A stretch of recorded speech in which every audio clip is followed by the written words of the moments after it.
একটা স্কিনে এত ধরনের প্রবলেমস যেরকম suntan, hyperpigmentation and acne spots, এই প্রবলেমগুলোর জন্য ম্যাজিকের মতো কাজ করে এই দুইটা প্রোডাক্ট। অ্যান্ড ফার্স্ট প্রোডাক্টটা হচ্ছে রিবানার স্যাফরন গোট মিল্ক সোপ। এটা ইউজ করা কিন্তু খুবই ইজি।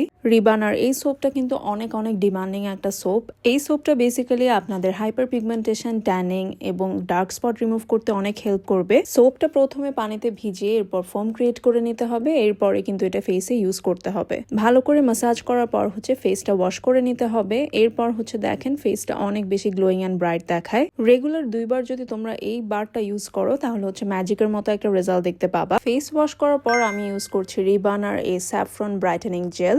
আমরা সবাই জানি স্যাফরন আমাদের স্কিনের জন্য কতটা ভালো, অ্যান্ড এটা ন্যাচারালি আমাদের স্কিনটাকে ব্রাইট অ্যান্ড গ্লোয়িং করতে কিন্তু অনেক হেল্প করে। অ্যান্ড স্কিনটাকে গ্লাস স্কিন করতে কিন্তু আমি এই জেলটা দিনে 2 বার ইউজ করে থাকি। অ্যান্ড এটা হচ্ছে ফ্রিজে রেখে ইউজ করতে হবে, ঠান্ডা ঠান্ডা অ্যাপ্লাই করতে কিন্তু খুবই ভালো লাগে। জেলটা রেগুলার বেসিসে ইউজ করলে তোমরা তোমাদের স্কিনের ডিফারেন্সটা বুঝতে পারবা। স্কিনটা অনেক সফট স্মুথ হয়ে যায়, অ্যান্ড যে কোনো ধরনের স্পটও কিন্তু এটাতে রিমুভ হয়, অ্যান্ড স্কিনের টেক্সচারটাও কিন্তু অনেকটা ইমপ্রুভ হয়ে যায়। তো ফেসটা ওয়াশ করার পর আমি ইভেনলি ফুল ফেসে অ্যাপ্লাই করে নেই, অ্যান্ড এটা আমি 30 মিনিটস পর্যন্ত রাখি।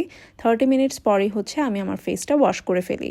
আমার স্কিন কেয়ার রুটিনে কিন্তু এই দুইটা প্রোডাক্ট একদমই মাস্ট। অ্যান্ড তোমরা যদি অর্ডার করতে চাও তোমরা হচ্ছে রিবানার ফেসবুক পেজে নক করতে পারো।